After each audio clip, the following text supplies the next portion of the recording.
জানো তো আমার যারা ভালো চায় সেরকম অনেক মানুষ আমাকে বলেছে, দেখ এত ঘোরাঘুরি করিস না, অল্প স্বল্প ঘুরেছিস ঠিক আছে, ভবিষ্যতে অনেক মেডিকেল ইস্যুস আসবে, তখন বুঝবি টাকা অপচয় করা কি জিনিস।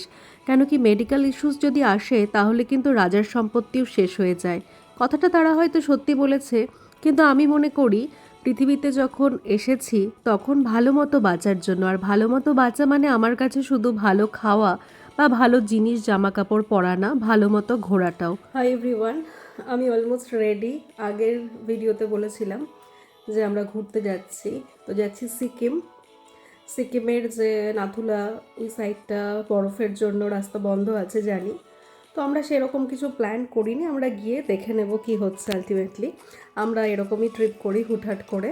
আর নাথুলা সাইডটা আমরা আগে অলরেডি দেখেছি, আমিও দেখেছি, আমার বাবা মায়ের সঙ্গে সুমনও দেখেছে। তো যাই হোক, এবার যেটা মেন হেকটিক বলবো না, যেটা একটা ভালো লাগাও বলতে গেলে, মাদেরকে নিয়ে যাচ্ছি, মানে আমার শাশুড়ি মা আর আমার নিজের মা, এই দুজনকে নিয়ে ট্রিপ করছি। মায়ের তো অনেক অসুবিধা, কোমরে স্পন্ডালাইসিস ধরা পড়েছে, কিন্তু মেডিকেশনে আছে। আমি ভাবলাম যে নিয়ে যাই, তো তারাও যেতে রাজি হয়েছে, উৎসাহ আছে। তো লেট স্টার্ট, অলমোস্ট রেডি হয়ে গিয়েছি। এখন 8:30টার ওপরে বাজে, আর 9টার সময় আমাদের বাস। প্রথমে যাবো তো শিলিগুড়ি। আমি, সুমন, আমার শাশুড়ি মা বাড়ি থেকে বেরিয়ে একটা টোটো রিজার্ভ করে চলে যাই বালুরঘাট পাবলিক বাস স্ট্যান্ডে। আর আমার মা অলরেডি অনেকক্ষণ আগেই পাবলিক বাস স্ট্যান্ডে গিয়ে দাঁড়িয়েছিল আমাদের জন্য। আমরা একটু লেটেই পৌঁছালাম, পৌঁছে দেখলাম যে বাসগুলো মোটামুটি দিয়ে দিয়েছে। আর আমাদের বাস ছিল মহন্ত ট্রাভেলসে, মহন্ত ট্রাভেলসটাও দিয়ে দিল। তো তারপরে মা আর শাশুড়ি মা একটু গল্প করছিল, আমরা আস্তে আস্তে লাগেজগুলো তুললাম। মাদেরকে কোনো লাগেজ আমরা সেভাবে ক্যারি করতে দেইনি, কেন তাদের তো বয়স হয়েছে।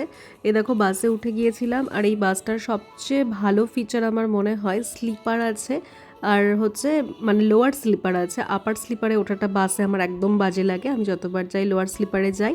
আর একটা স্লিপারে দুজন শুতে পারবে। কিছু চিপস আর জলের বোতল নিয়ে আসলো সুমন। বাসে উঠলে আমার আবার খালি চিপস খেতে ইচ্ছে হয়। আর এখন আস্তে আস্তে মানে এই 9টার সময় একদম ডট টাইমে বালুরঘাট বাস স্ট্যান্ড থেকে ছেড়ে দিয়েছিল আমাদের বাস। এই বাসটার সাসপেনশন খুবই ভালো। এর আগে একটা বাসে গিয়েছিলাম, সেখানেও লোয়ার স্লিপার আছে, দুজন করে শোয়া যাবে, কিন্তু খুব ঝাঁকুনি। আর এই লোয়ার স্লিপারের টিকিট এখন 500 টাকা করে হয়ে গেছে পার পার্সন। আমাদের 4 জনের 2000 টাকা খরচ হয়েছে। তারপরে আমরা মোটামুটি 4:30টার দিকে দেখো শিলিগুড়ি ঢুকে গেছি, মানে ভোর 4:30। বেশ ভালো লাগে শিলিগুড়িতে ঢুকলেই। আসলে জীবনে 3টে বছর গ্র্যাজুয়েশনে শিলিগুড়িতে কাটিয়েছি, তো তখনকার শিলিগুড়ির সাথে এখনকার শিলিগুড়ির অনেক তফাৎ। কিন্তু যতবার শিলিগুড়িতে যাই বা শিলিগুড়ির ওপর দিয়ে কোথাও যাই ঘুরতে, তখনই একটা আলাদা ভালো লাগা কাজ করে। আমরা বাস স্ট্যান্ডে পৌঁছে প্রথমে ওয়াশরুমে গিয়েছিলাম। ওয়াশরুমটা প্রত্যেকবার তো মারাত্মক নোংরা থাকে, তো এবার একটু ফ্রেশ পেয়েছিলাম। আর তারপরে আমরা এখানে সকালে চাটা খাবো, চায়ের জন্য ওয়েট করছিলাম। এই চিনি দেওয়া আর লেবু দেওয়া চা ভালো লাগে না, আমি চিনি ছাড়া খাই। যাই হোক, কিছু করার নেই, চাটা খেলাম।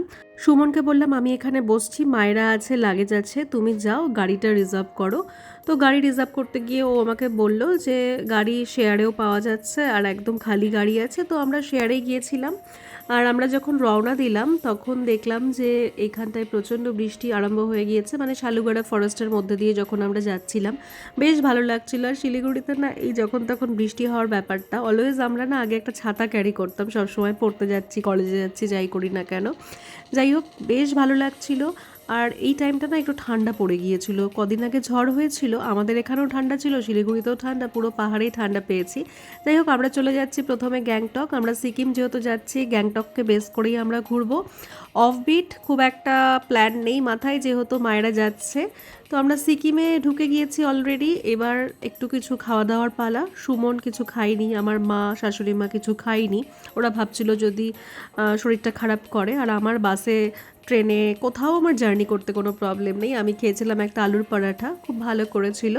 আর তারপর যা হয়, মর্নিং, বিজি মর্নিং, পাহাড়ের একটা সবাই স্কুল যাচ্ছে, সবাই নিজের নিজের কাজে যাচ্ছে, গাড়িতে মাল আনলোড হচ্ছে, এই সমস্ত দেখতে দেখতে এগোচ্ছিলাম গ্যাংটকের দিকে। মোটামুটি আমরা 4 ঘন্টায় পৌঁছে যেতাম, কিন্তু গ্যাংটক ঢোকার আগে মারাত্মক জ্যাম পেয়েছিলাম। যেখানে একটা রাস্তা কালিম্পংয়ের দিকে চলে যায় আর একটা রাস্তা ওই দিক দিয়ে গ্যাংটকের দিকে চলে যায়, তারপর থেকে গ্যাংটক পর্যন্ত রাস্তা ভীষণ ভালো।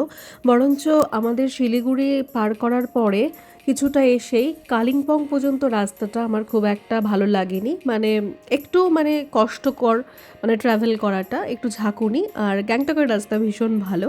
ইস্ট সিকিমটা ঘোরার প্ল্যান ছিল, ওই সাঙ্গু, নাথুলা এই সাইডটা, বাবা মন্দির, এটা আমার আগেও ঘোরা ছিল। কিন্তু মাদেরকে নিয়ে যখন গিয়েছি তখন ভাবলাম লাচেনের ওই দিকটা না করে এই দিকটা করি, কেন ওই দিকে 2 কিলোমিটার 3 কিলোমিটার তো অফ রোডিং আছেই।